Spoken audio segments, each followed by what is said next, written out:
জামাত শিবিরের ওই সমস্ত লোককে বলি, ওই সমস্ত বক্তাকে বলি, ওই সমস্ত সাপোর্টারকে বলি, ওই সমস্ত কর্মীকে বলি যারা বলে চরমোনায় মুনাফিক, চরমোনায় কাফের, চরমোনায় গাজাখোর, চরমোনায় ধান্দাবাজ, চরমোনায় চাঁদাবাজ, চরমোনায় চোর, চরমোনায় ডাকাত, এই সমস্ত যারা ফতোয়া দেয় আমি ওই সমস্ত বক্তা, ওই সমস্ত কর্মীদেরকে বলি আমি ধরে নিব যে আপনাদের মা পতিতালয়ে দেহ ব্যবসা করে আপনাদেরকে জন্ম দিয়েছেন।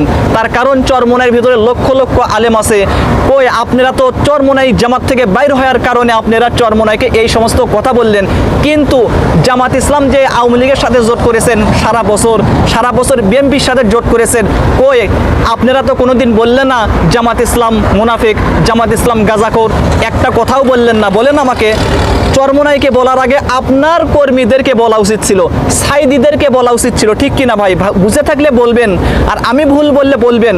আর অথচ চরমোনাই আপনাদের সঙ্গে জোট ভাঙ্গে একা নির্বাচন করার কারণে চরমোনাই গাজাখোর ফতোয়া দিয়ে দিলেন চরমোনাই মুনাফিক কাফের।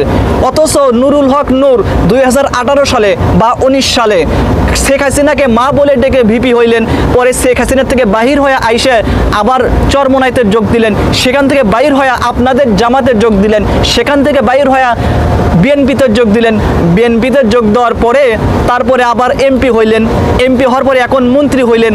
কই জামাত শিবিরের সাপোর্টাররা, কর্মীরা, বক্তারা তো নুরুল হক নূরকে এতগুলো দল চেঞ্জ করলো, কোনোদিন তো বললেন না যে নুরুল হক নূর মুনাফিক, কাফের, বেঈমান, তার সম্পর্কে একটি পোস্ট করলেন না।